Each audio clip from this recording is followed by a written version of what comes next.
directing traffic, putting everybody into positional play. During the pre-season training for the Marist, he absolutely trained the house down.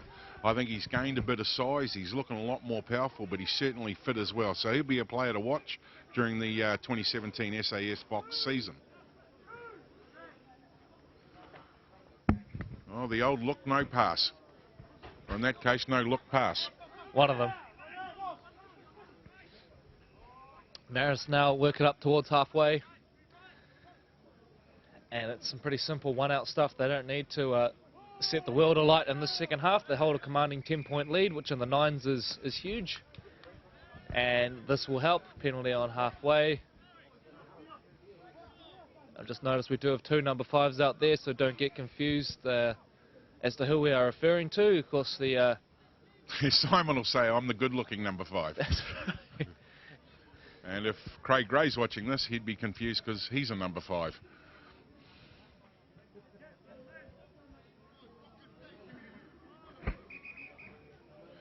Okay, getting ready to... No, that ball's going off. Referee's not happy with it. And we're back underway now, so Marist taking it forward. Running at will now. Oh, great offload, but spilled it. And what's the referee saying about that? Yeah, we're going to have a point Chev ball here. It was a good break from Elu. Managed to break free, but in the end, coughed it up. Point Chev will walk it out through Sione Fio. Up towards the 40-metre line.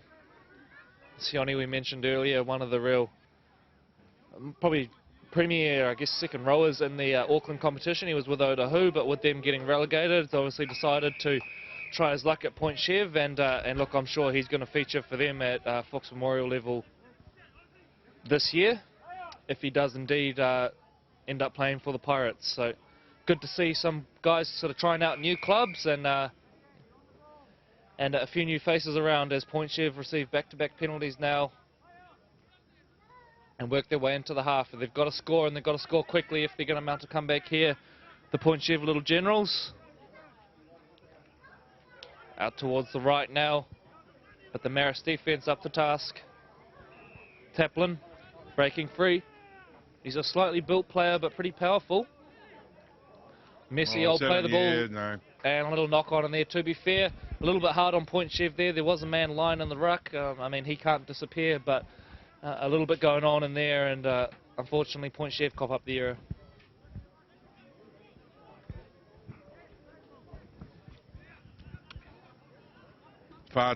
The far side match on number 2 looks like the Pakuranga Jaguars are down inside the Mangere East Hawks 20 and applying a bit of pressure there. But back to the main game on number 1. Great run. Man, thought about the offload, bobbled, retained it, gets up for a quick play of the ball, and here come Marist again. Through the line, is he going to keep going? And he is going. He's in down, and no one in front of him. Strides out around the posts, and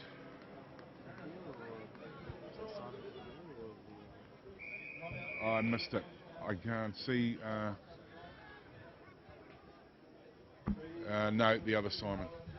Simon's out here. We're actually having turns now on trying to guess the winger for the Marist Saints, and Corey, as always, the professional, is whispering in my ear about have we got the correct name, and let's be fair, we don't have any names for Marist.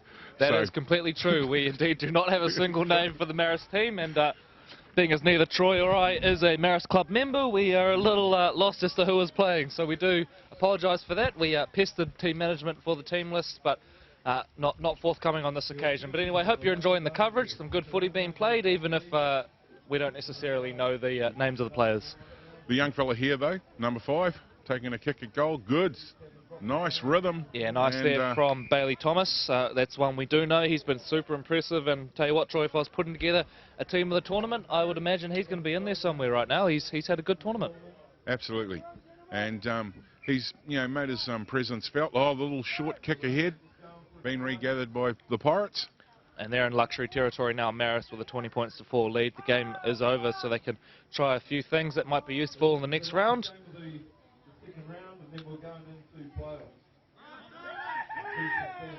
Yeah, some of the Saints boys love that. Here's the petite winger out here on the side for the Marist Saints. Of course, we got to see Leo Pepe in open space earlier. Got to say, not overly impressive with the turn of speed, but... He didn't need any. He was carrying half their forward pack. This is right. And Troy, you obviously get around a lot of the Fox Memorial clubs. He'd be easily the biggest player in the Fox Memorial Premiership, wouldn't he? Or? Yeah, there's not many. It's not just about size. He's got height as well. He's a, you know, dare I say, I use the old analogy. No, that man is a big, powerful rugby league player, and I know they've been doing some work with him in the pre-season as well. And if he gets up and gets mobile, gets a few Ks in those legs, he's going to have a fantastic season for 2017 for the Saints.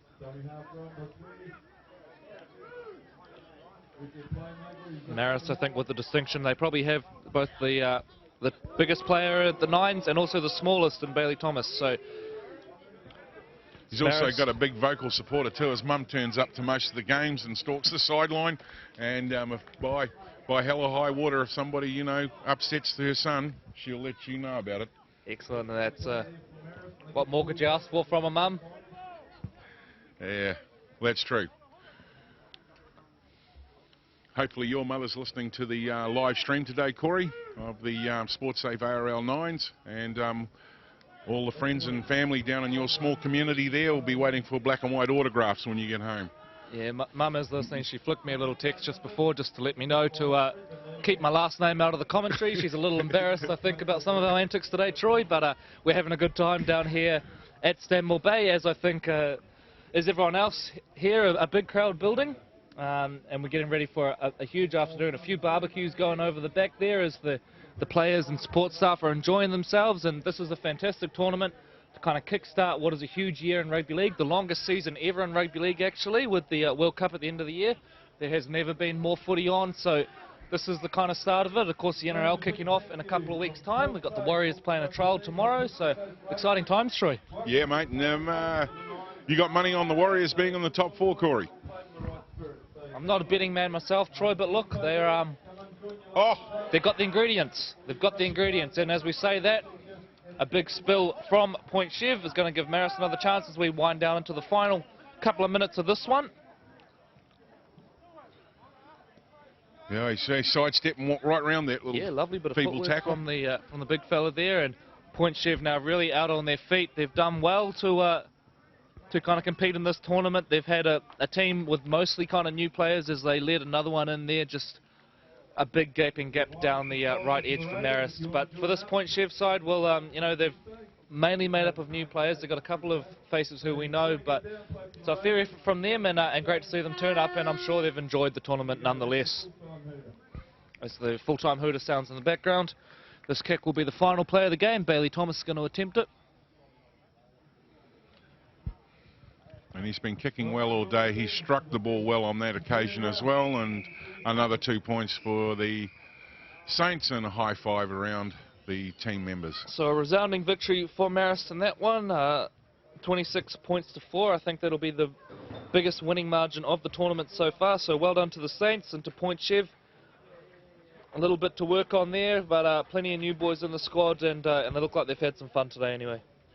So we move into a little bit of a break now, giving the teams a wee bit of a lunchtime space, and then they'll be talking about who the teams will be sorted and the teams that will be playing in the quarters and the semis, and that'll be being sorted now in the administration part of the Hibiscus Coast Raiders.